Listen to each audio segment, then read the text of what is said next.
Hello, everyone, and welcome back to another week of Archive Insider. My name is Taylor Coumes, and I am the Education Coordinator here at CCHA.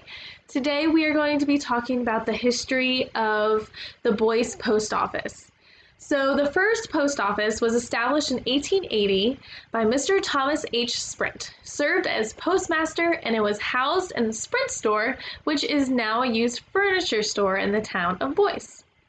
In the year 1889, Mr. Charles L. Estep was made postmaster, and the post office was in an old garage building of M.J. Manning. It was destroyed by a fire later on. In 1893, Mr. Charles A. Ford became postmaster, and when it was housed in the Sprint store. In 1897, Mr. Charles L. Estep became postmaster for the second time, and the post office was in the old Presbyterian Church building. The old Sprint store is now vacant.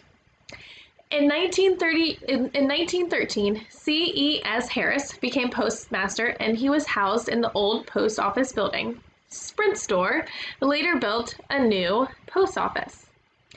In 1921, E.A. Lindsay became postmaster, and he remained in the new building. In 1935, Mr. George W. Garvin became postmaster and served in the present building.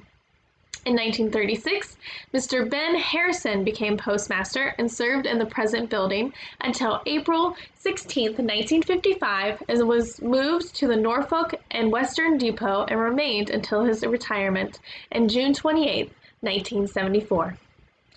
In 1974, Russell B. Lloyd became officer in charge on June 29, 1974, and was promoted to postmaster on August 17, 1974.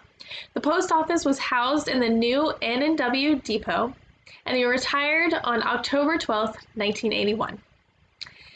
Lenny Pine was appointed officer in charge on October 13, 1981.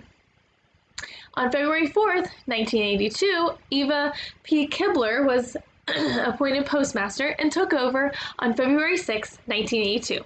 She recalls that the move to the new post office building on West Main Street occurred in 1984, and she retired on June 1, 2001.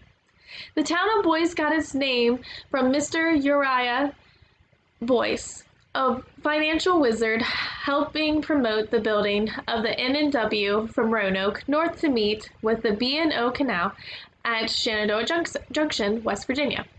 This in turn made a direct run from the coal fields of West Virginia and Kentucky to Baltimore, Philadelphia, New York City, and all points north.